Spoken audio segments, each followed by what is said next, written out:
Hey everybody, in today's video I want to talk about the one Beatles album you don't need to own. It is this one right here, The Beatles Story, released on Capitol Records. Now, how can there possibly be an officially released Beatles album that you don't need to have in your collection? Well, let me tell you about this album. So the way they describe this is a narrative and musical biography of Beatlemania on 2 long-playing records. That's exactly what this is. So it doesn't really contain all that much in the way of actual Beatles music. Yes, there are little snippets of songs that play throughout this, and there's also instrumental versions done by the Holly Ridge Strings, I think that's what it's called. But really, it's just a narrative, pretty much presented like a radio show, of the Beatles story up to this point in 1964. And in my opinion, you listen to it one time, and that's all you're ever going to listen to it. Because for me, I think I've listened to it maybe 2 times in my whole life, and both times, about halfway through, I got very, very bored. And in my opinion, there are actually better records that are similar to this that I'll show you in a second. But let's talk some more about this. So in my opinion, the best thing about this is the front cover. I think the cover is very, very cool. This happens to be a mono pressing of the album. They did release a stereo version of this as well, but I have a mono version, and mine is not in the best shape. The top is a little split at the top, but it's good enough for me. It is a gatefold, as they mentioned, and I do like the inside gatefold picture. I think it's pretty cool. And the back cover is okay as well. And it is on the Capitol Rainbow label, and I'll show you just one of the records because they're both identical as far as the way they look with the label. There is the Rainbow label. And the story behind this record, as far as from Capitol's standpoint, is that in 1964 there were a bunch of other records put out by different labels that were kind of similar to this, telling the Beatles story, that had some of the Beatles interviews on them as well. Records by VJ, I think it was called Hear the Beatles Tell All. I'll show a picture of that over here. And there was another one that I happen to have right here, by Ed Rudy, called The American Tour with Ed Rudy. I'm sure you've seen this in your record stores. I see these all the time in record shops, even to this day. There's a picture of Ed on the back there. And basically it's just very crude recordings of this guy, Ed Rudy, interviewing the Beatles on their original 1964 tour. It's interesting to have. I think it's actually even a little bit better than the Beatles story, but anyway. So these records were on the market, and Capitol Records wanted to capitalize on these records that were obviously selling. So they got in on the act themselves, and they got two guys involved that are, interestingly enough, both guys that collaborated with Brian Wilson of the Beach Boys as songwriters. And the 2 guys are Gary Usher and Roger Christian. I have notes here, by the way. So Gary Usher and Roger Christian. Roger Christian famously co-wrote the Beach Boys song Don't Worry Baby. Gary Usher co-wrote a bunch of Beach Boys songs with Brian Wilson, including 409. I think maybe Little Deuce Coupe. I could be wrong about that. But these 2 guys were also radio DJs, and Capitol Records hired them to put this together. And, they did an okay job, I think, with what they had available to them at the time. Granted, you have to remember, this is 1964. This is November of 64 that this came out. So the Beatles were still brand new in America. So at the time, Beatle fans were obviously rabid to get any type of product that had the Beatles' name on it. And I'm pretty sure Capitol Records knew that. And with this album, I think they kind of sunk to a new low, in the sense that they knew that if anything had the Beatles' name on it with their picture on it, kids would be buying this. And it didn't really matter all that much with what was inside the grooves.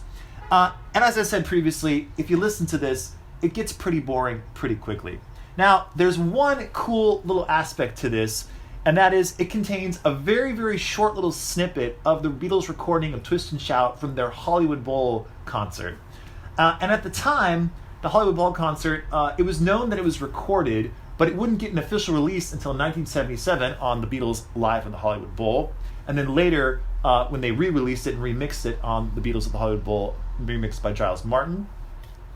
But at the time, in 64, the only way to get any official release of the Hollywood Bowl was this little snippet of Twist and Shout, which is on this record.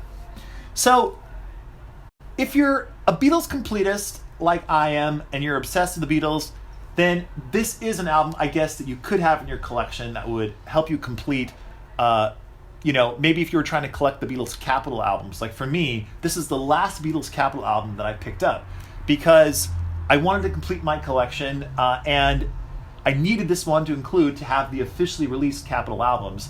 So I got it, and I'm glad I have it in my collection, but really, it's not a record that I think is worth, spending too much time pursuing or spending too much money on, because it doesn't have all that much in the way of content, and it just is what it is. Now, that being said, I think there is another Beatles interview album that is actually really, really good, and I want to show that to you right now.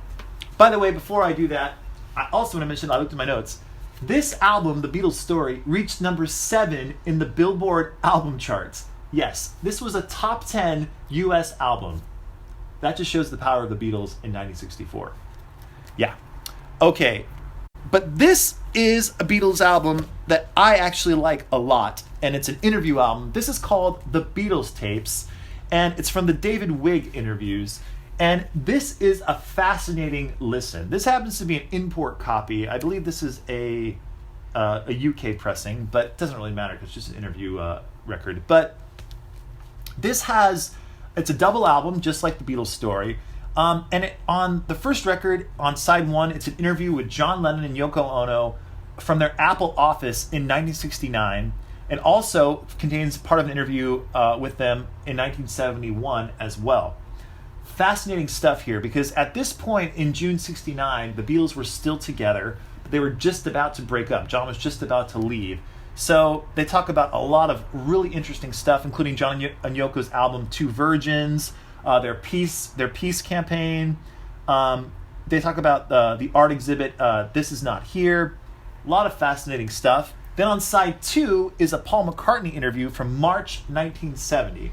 Now, March 1970 is a fascinating date because in April of 1970, Paul would famously announced that he was leaving the Beatles, or he had left the Beatles with the release of his McCartney 1 album.